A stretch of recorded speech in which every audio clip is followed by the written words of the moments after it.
우리 창세기를 계속해서 통하여서 은혜를 이렇게 받고 있습니다.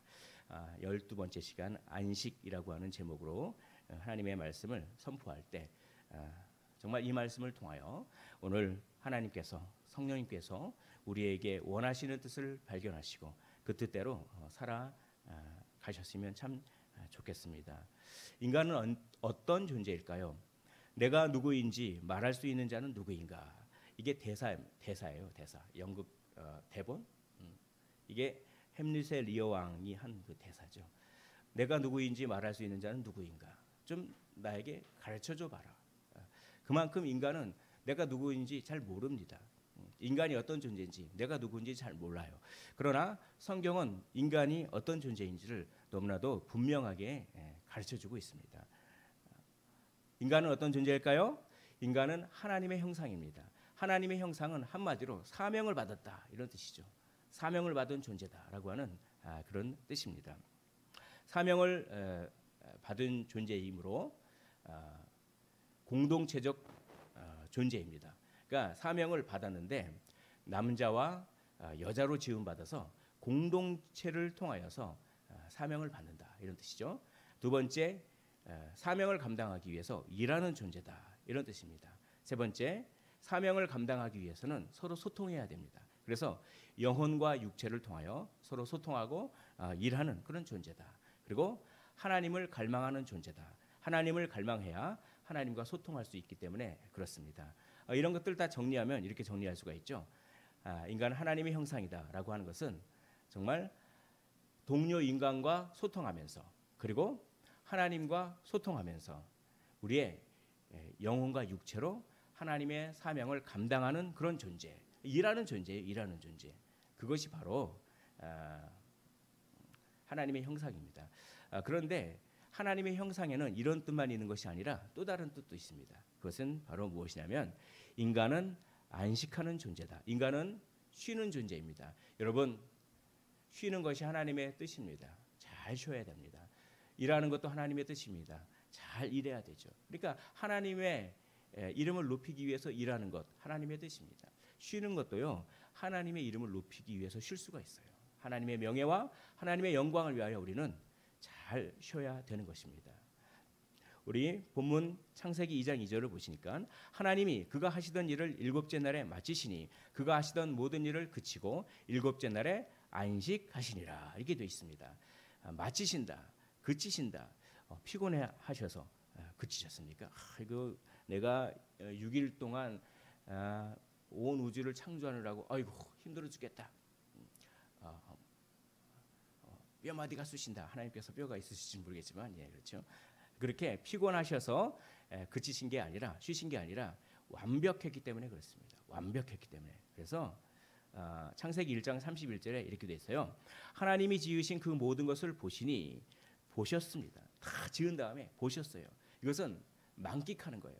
자신이 지으신 그 창조 세계를 이 완벽한 조화와 아름다움 속에 있는 그 창조 세계를 만끽하시는 겁니다.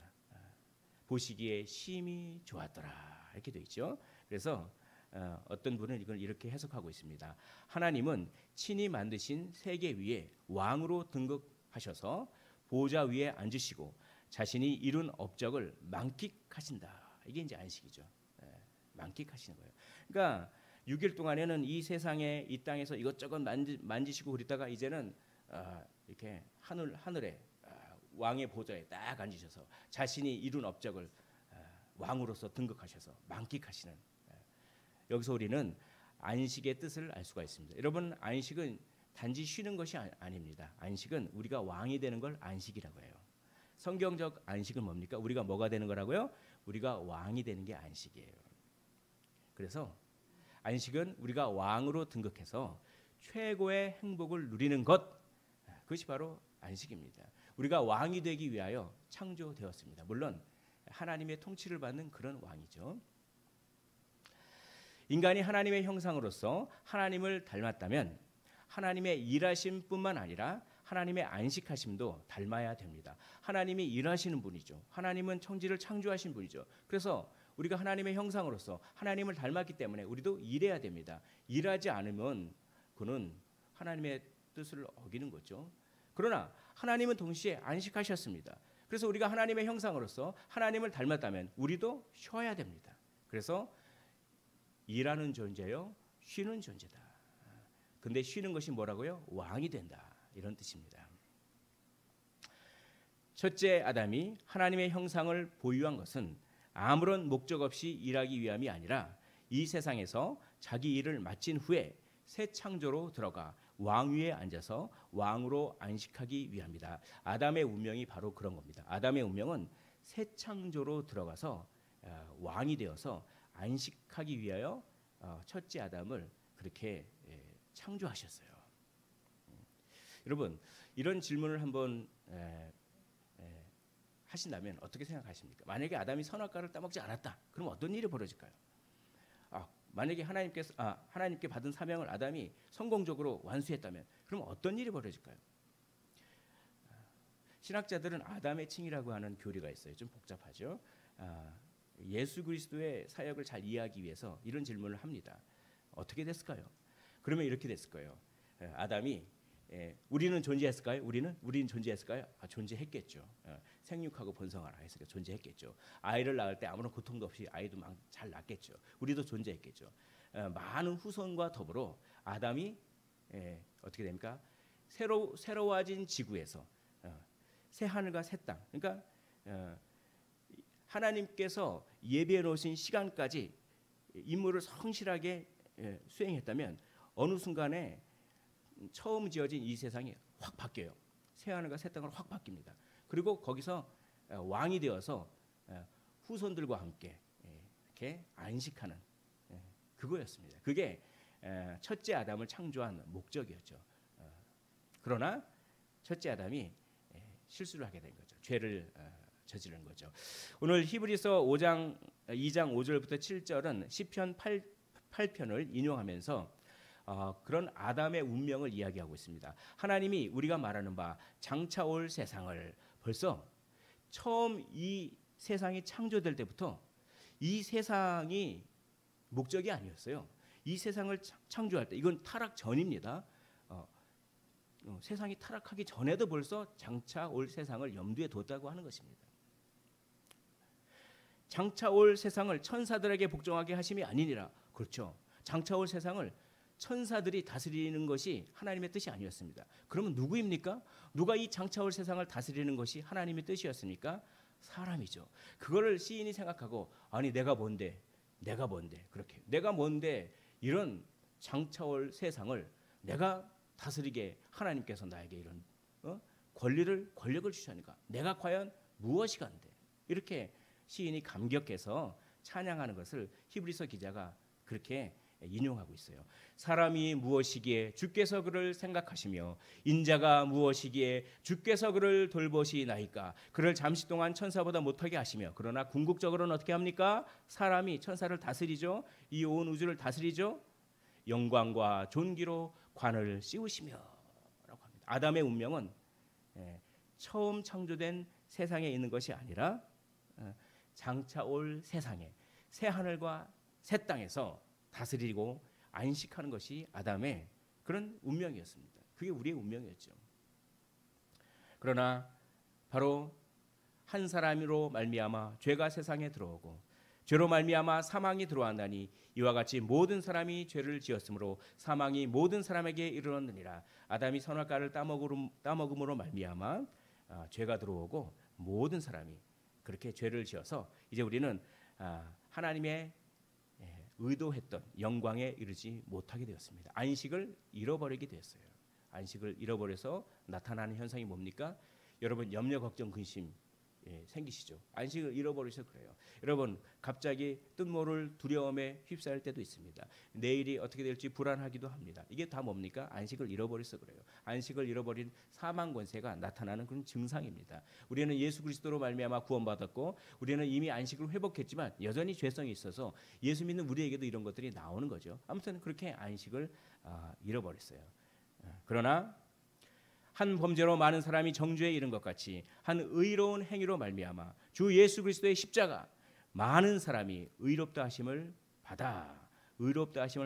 자격을 얻었다. 안식을 받을 자격을 얻었다. 이런 뜻입니다. 생명에 이르렀느니라. 예수 그리스도로 말미암아 어떻게 되어 있습니까? 잃어버렸던 안식이 회복되고 우리는 이제 처영원한 나라에서 새 하늘과 새 땅에서 참된 행복을 왕으로서 누리게 될 것입니다. 예수 그리스도의 그 사역 때문에 그렇습니다. 예수 그리스도의 십자가 때문에 그렇습니다. 할렐루야. 예수 그리스도의 십자가를 찬양하십시오. 예수 그리스도의 십자가를 평생 찬양해도 다 찬양하지 못합니다. 그리고 우리가 천국에 가서도 예수 그리스도의 십자가를 찬양할 것입니다.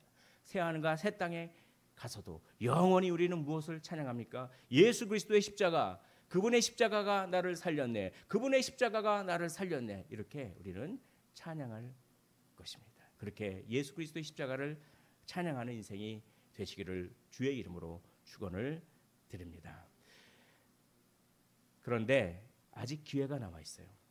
히브리서 4장 9절에 보니까 그런즉 안식할 때가 하나님의 백성에게 남아 있도다. 이 말은 뭡니까? 아직도 안식을 이루지 못하는 사람들이 있다는 거예요. 어떤 사람들입니까? 예수님을 믿지 않은 사람들. 그러나 기회가 아직 남아 있다는 거예요. 아직 기회가 남아 있어요. 예수님을 믿어야 돼요. 예수님을 믿고 회개해야 됩니다. 회개와 믿음을 합쳐 회심이라고 합니다. 회개만 있어도 안 되고 믿음만 있어도 안 돼요. 회개와 믿음이 같이 있어야 돼요.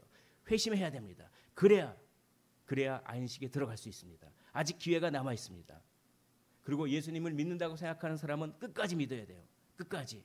그래서 박해가 왔을 때 나는 다시 유대교로 돌아갈래. 유대교는 그때 당시에 로마는 유대교를 아주 친유대교 정책을 벌였습니다. 그러나 기독교에 대해서는 탄압을 했죠. 그래서 기독교인들이 실컷 예수를 믿어놓고 탄압이 오니까 나는 다시 유대교로 돌아갈래. 이게 바로 히브리서의 배경이에요. 그런 사람들에게 히브리서 기자가 얘기합니다. 끝까지 믿음을 지켜라. 아직 안식이 남아있도다. 끝까지 믿음을 지켜라. 그렇습니다. 아직 예수 그리스도를 믿지 않고 회개하지 않는 사람은 아직 기회가 남아있습니다. 안식에 들어갈 기회가 남아있습니다. 예수 그리스도를 믿고 회개하십시오. 그리고 예수 그리스도를 믿으신 분들은 끝까지 믿으시기를 원합니다. 그리고 이미 그의 안식에 들어간 자는 하나님이 자기의 일을 쉬심과 같이 그도 자기의 일을 쉬느니라. 끝까지 믿음을 지킨 사람에게는 어떠한 일이 벌어지나요? 죽음이 바뀌어요. 죽음의 성격이 바뀝니다. 예수님을 믿지 않은 사람에게는 죽음이 영원한 죽음을 위한 문이에요. 우리의 첫 번째 사망, 성경에서는 첫째 사망, 둘째 사망 얘기를 하죠.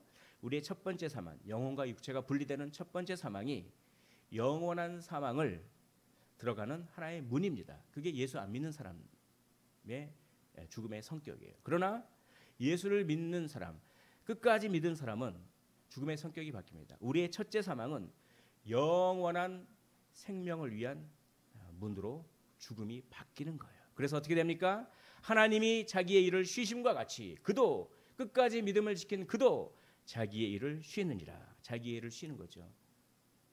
우리의 고생과 우리의 수고와 우리의 아픔과 우리의 그런 연약함들 이런 것들이 우리의 살다 보면 얼마나 많습니까? 우리 인생을 살다 보면은 아프죠. 마음도 아프죠. 육체도 아프죠. 많은 수고를 하죠. 참 속이 다 문드러지죠. 그런 그런 수고를 쉬게 됩니다. 죽음에 이를 때 그런 수고를 쉬게 되는 거죠. 찬송가 479장 1절과 3절 가사를 제가 불러드리겠습니다. 괴로운 인생길 가는 몸이 평안히 쉴 곳이 아주 없네. 걱정과 고생이 어디는 없으리. 돌아갈 내 고향 하늘나라. 날 구원하신 주 모시옵고 영원한 영광을 누리리라. 그리던 성도들 한자리 만나리. 돌아갈 내 고향 하늘나라. 토마스 테일러 목사님은 27살에 소천하셨습니다. 복음을 열심히 전하다가 소천하셨죠. 아주 젊은 나이죠. 27이면. 죽기 바로 직전에 성령의 영감을 받아서 이 시를 썼어요. 여기서는 제가 나그네일 뿐입니다. 저는 지금 저의 고향으로 돌아갑니다. 이렇게 이런 시를 썼는데 이걸 이렇게 번역했죠. 그렇죠? 우리 인생길에서 평안이 쉴 곳은 없습니다. 사실 어디서요? 돌아갈 내 고향에서 우리는 진정 쉴 수 있습니다. 거기에서 우리는 영원한 주님을 모시었고 영원한 영광, 첫째 아담에게 원래 하나님께서 하시기로 하셨던 그 왕으로서의 안식, 그 영원한 영광을 누리게 되는 것입니다. 주 예수 그리스도의 사역 때문에 그렇습니다. 아, 돌아갈 내 고향 하늘나라. 오늘 본문은 우리에게 질문합니다. 나는 지금 예수님으로 인하여 최고의 행복을 누립니까? 여러분 행복하십니까? 왜 행복하십니까? 그렇게 물어보는 거죠. 그러면 그때 예수님 때문에요 이렇게 하는 거예요. 이번에 로또가 뭐 몇십 명이 왔다잖아요. 로또 때문에요 라고 하는 게 아니라 집값이 올라서요가 아니라 예수님 때문에요. 이렇게 나는 지금 영원한 안식을 누릴 천국을 소망하며 인내하고 있습니까? 이렇게 오늘 본문이 질문합니다. 우리는 안식에 힘쓰는 삶을 살아야 됩니다. 왜냐하면 우리는 안식하기 위한 존재로 창조되었기 때문에 그렇습니다. 그리고 기회가 얼마 남지 않았어요. 아직 남았지만 이제 몇십 년 안 남았습니다. 그래서 우리는 안식에 힘을 써야 돼요. 안식은 그냥 퍼져서 쉬는 게 아닙니다. 안식은 참된 안식은 노력해야 돼요. 노력해야 돼요. 힘 써야 되는 겁니다. 히브리서 4장 11절에 보니까 그러므로 우리가 저 안식에 들어가기를 힘쓸지니라고 얘기합니다. 안식에 들어가기를 힘쓰시기를 원합니다. 두 가지 방법이 있습니다. 안식에 들어가기를 힘쓰는 두 가지 방법이 있어요. 첫째는 하나님의 말씀입니다. 우리 화면을 보면서 히브리서 4장 12절의 말씀을 한 목소리로 읽어보도록 하겠습니다. 시작. 하나님의 말씀은 살아있고 활력이 있어 좌우의 날선 어떤 검보다도 예리하여 혼과 영과 및 관절과 골수를 찔러 쪼개기까지 하며 또 마음의 생각과 뜻을 판단하나니. 그렇습니다. 하나님의 말씀은 살아있고 활력이 있습니다. 그래서 아주 양날이 있는 검처럼 검보다 더 예리해서 우리의 생각을 다 들춰냅니다. 그러므로 핑계치 못하다는 것입니다. 그러므로 안식에 들어가지 아니하고 안식에 힘쓰지 아니하고 예수님을 믿지 아니하고 회개하지 아니하면 어떻게 됩니까? 우리가 아무리 죄를 감추려고 해도 우리의 마음의 생각과 뜻이 다 천하에 다 밝혀지는 것입니다. 그러므로 심판당한다는 거예요. 우리의 죄를 숨길 수 없다는 얘기입니다. 이 말이. 그래서 히브리서 기자가 4장 13절에 보니까 지으신 것이 하나도 그 앞에 나타나지 않음이 없고 우리의 결산을 받으실 이의 눈앞에 만물이 벌거벗은 것 같이 드러나느니라. 그렇습니다. 그래서 정말 우리가 안식에 들어가기를 힘쓰지 아니하고 우리 죄를 숨기고 그러면 숨길 수가 없다는 거예요. 여러분 무신론적 심리학이 있어요. 무신론적 심리학은 어떻게 위로를 주는지 아십니까? 나는 죄가 없다고 그렇게 이런 건 죄가 아니야. 죄의 정의를 바꿔버려요. 그리고 죄를 회피해 버립니다. 그게 모든 심리학이 그렇게 얘기하는 거예요. 너는 다 그렇게 행동할 이유가 있어서 너는 다 그럴 만해.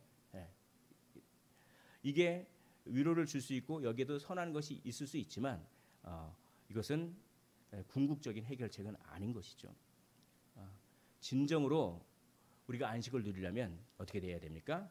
하나님의 말씀이 우리의 양심을 찌를 때 죄다 고백해야 돼요. C.S. 루이스가 이렇게 얘기합니다.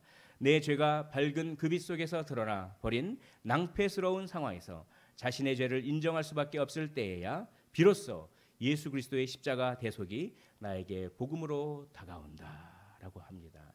참 아이러니하게 우리가 진짜 마음의 평안을 얻기 위해서 우리가 진짜 마음의 평안을 얻고 우리가 진짜 마음이 기쁘고 우리가 진짜 안식하기 위해서 해야 될 게 한 가지 있습니다. 뭘까요? 중요한 게 한 가지 있습니다. 그것은 우리가 죄책감을 느끼는 것입니다. 죄책감을 먼저 느껴야 돼요. 말씀이 우리에게 찔림을 주는데 죄책감이 하나도 없어. 그것은 양심에 화인 맞은 것이죠.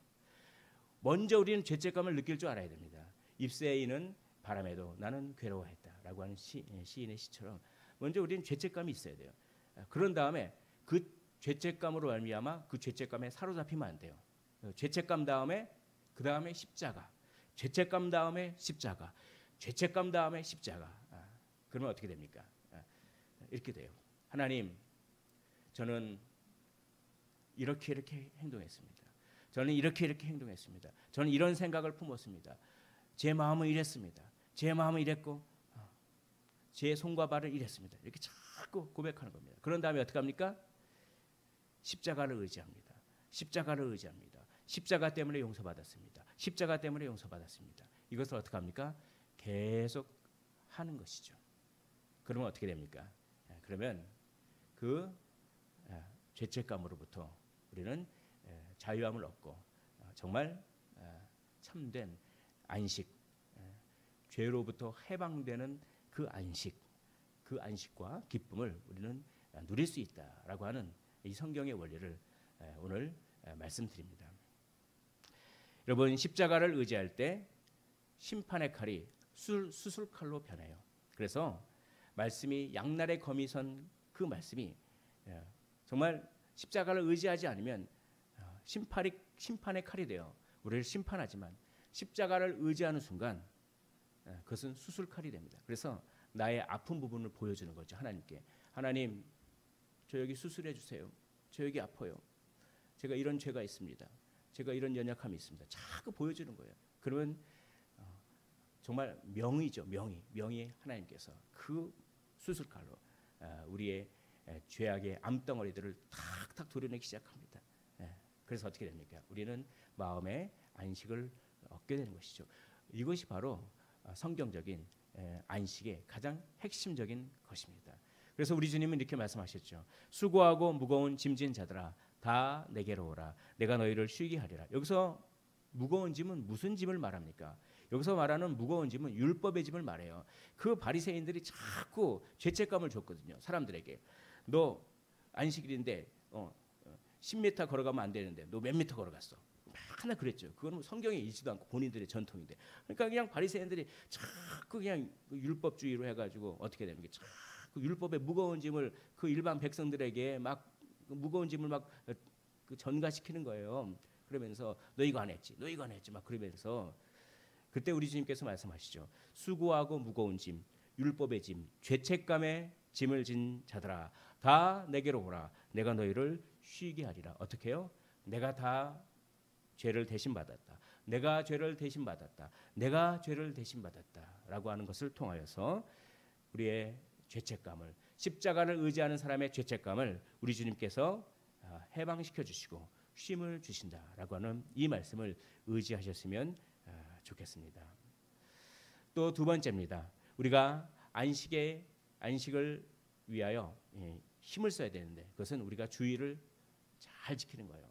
오늘 창세기 2장 3절의 말씀을 보니까 하나님이 그 일곱째 날을 복되게 하사 거룩하게 하셨으니 이 말은 뭐냐면 특별한 날이다 이거죠. 일곱째 날이 하나님께서 쉬시는 날이 특별한 날이에요. 그런데 복되게 하사 거룩하게 하셨다라고 하는 말을 또 이날에도 씁니다. 그것이 출애굽기 20장 11절입니다. 이는 엿새 동안에 나 여호와가 하늘과 땅과 바다와 그 가운데 모든 것을 만들고 일곱째 날에 쉬었습니다. 그러므로 나 여호와가 어떤 일이요? 안식일이요. 안식일을 복되게 하여 그날을 거룩하게 하였느니라. 복되게 했다, 거룩하게 했다라고 하는 말은 안식일에 또 적용합니다. 특별한 날이라고 하는 것이죠.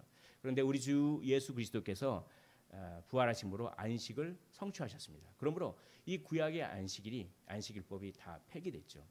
우리는 언제가 안식일입니까? 언제가 안식일이죠? 우리는 날마다 안식일이에요. 월요일도 안식일이고 화요일도 안식일이고 수요일도 안식일이고 목요일도 안식일이고 다 안식일입니다. 그래서 토요일에 안식일을 지킬 필요가 없어요. 그래서 원래는 매일 예배드려야 됩니다. 매일. 왜냐하면 매일 안식일이니까 매일. 그러나 종교개혁자들은 이렇게 얘기합니다. 우리의 육신의 연약함 때문에 일주일에 한 번을 따로 정해서 우리가 예배를 드리는 것이 좋다. 그런데 그것이 왜 토요일이 아닐까요? 왜 제7일 안식교들은 와가지고 성경을 딱 펴면서 보십시오. 안식일을 지키라고 하는 명령이 있는데 안식일은 토요일이지 않습니까? 그런데 주일을 지키라고 하는 명령이 성경에 있을까요? 없을까요? 없어요. 주일을 지키라고 하는 명령이 성경에 없습니다. 근데 왜 일요일을 주일로 지킬까요? 그것은 참된 안식을 완성하신 날이 바로 안식 후 첫날 일요일이기 때문에 그렇죠. 일주일에 하루를 따로 떼서 예배를 드릴 때 일요일 8번째 날이죠. 첫째 날이죠. 첫째 날. 그것을 떼서 이렇게 따로 떼서 주일이다라고 하면서 그렇게 사도들이 예배를 드리기 시작했습니다. 그래서 그것이 아주 거룩한 전통이 된 것이죠. 그래서 주일에 예배를 드려라라고 하는 명령은 성경에 없어요. 그렇지만 성경은 신약 성경은 주일에 모여서 예배드리는 것이 너무나 당연하다는 듯이 묘사하고 있습니다. 그러므로 그것은 명령이 표현되어지진 않았지만 마치 명령을 들은 것처럼 행동해야 되는 거예요. 그래서 정말 최선을 다해서 우리가 주일을 지킬 때 주일에 두세 사람이 내 이름으로 모이는 곳에 성령께서 충만하게 역사하십니다. 개인적으로 어떻게 합니까? 개인적으로 하나님의 말씀에 내가 치료되고 수술을 받고 하는 것, 그것도 우리가 안식을 누린 거죠. 그러나 우리가 모여서 예배드리고 서로 교제 나누고 할 때 성령께서 강하게 역사하셔서 이 주일을 예배를 통하여 주일의 친교 모임을 통하여 하나님께서는 안식을 주신다라고 하는 것이 안식에 힘쓴다라고 하는 것에 대한 성경적인 적용이라고 할 수가 있겠습니다. 안식일이 다 지나고 안식 후 첫날 되려는 새벽에 바로 예수님께서는 부활하신 것입니다. 이날 곧 안식 후 첫날 저녁 때에 제자들이 모여 있는데 두려워서 모여 있는데 예수께서 그 가운데 오셔서 이렇게 말씀하시는 거죠. 너희에게 평강이 있을지어다. 평강은 뭡니까? 안식이죠. 안식 후 첫날 즉 일요일에 우리 주님께서 제자들에게 찾아와서 너희에게 평강이 있을지어다 이렇게 말씀하신 거죠. 그러니까 이 일요일이 상당히 중요한 날인 거예요. 그 주간의 첫날에 우리가 떡을 뗐다라고 하는 것은 예배를 드렸다라고 하는 것을 떡을 뗐다 이렇게 표현하는 겁니다. 사도행전 20장 7절에 보니까 그 주간의 첫날 즉 일요일이죠. 일요일부터 한 주가 시작되니까요. 그래서 이렇게 너무나 당연하다는 듯이 주님께서 부활하신 날 모여서 예배드린 것이 너무나 당연하다는 듯이 신약 성경이 이렇게 이야기하고 있기 때문에 명령이 구체적으로 나와 있지는 않아도 마치 명령처럼 우리가 그것을 받아들이고 최선을 다해서 주일을 지킬 때 모임 가운데 역사하시는 성령의 역사하심으로 말미암아 우리가 재충전되는 거예요. 영적으로 재충전되고 우리가 한 주를 살아갈 수 있는 힘을 예배와 모임을 통해서 얻게 되는 그것이 바로 성경적인 원리인 것입니다. 그것이 바로 안식에 힘쓰는 그런 우리가 해야 될 일이죠. 일상생활에서 수행하는 문화활동을 잠시 접어두고 예배와 친교에 전념함으로써 우리는 자신이 들어가기를 소원하는 하늘의 도성 새 예루살렘에서의 삶을 미리 음미하는 것입니다. 여기서 우리가 예배드리고 여기서 우리가 모여서 친교할 때 우리는 저 새 하늘과 새 땅에서 우리가 할 일을 여기서 미리 하고 있는 것이에요. 여기서 그것을 정말 마음을 다하고 뜻을 다하고 힘을 다해서 진실하게 할 때 성령께서 역사하십니다. 성령께서 치료하십니다. 성령께서 인도하십니다. 그것을 경험하셨으면 좋겠습니다. 오늘 말씀을 정리하도록 하겠습니다. 먼저 질문을 하고 정리하도록 하겠습니다. 나는 안식에 힘쓰고 있습니까? 나는 예배와 말씀의 수술칼로 영혼의 연약함을 치료받고 있습니까? 인간은 안식하기 위하여 창조되었습니다. 그러므로 안식에 힘쓰는 삶을 사시기 원합니다. 안식에 힘을 쓰셔서 놀라운 하나님께서 우리에게 베풀어 주시는 힘과 능력을 하루를 살아낼 수 있는 그 능력을 경험하시기를 주님의 이름으로 축원을 드립니다.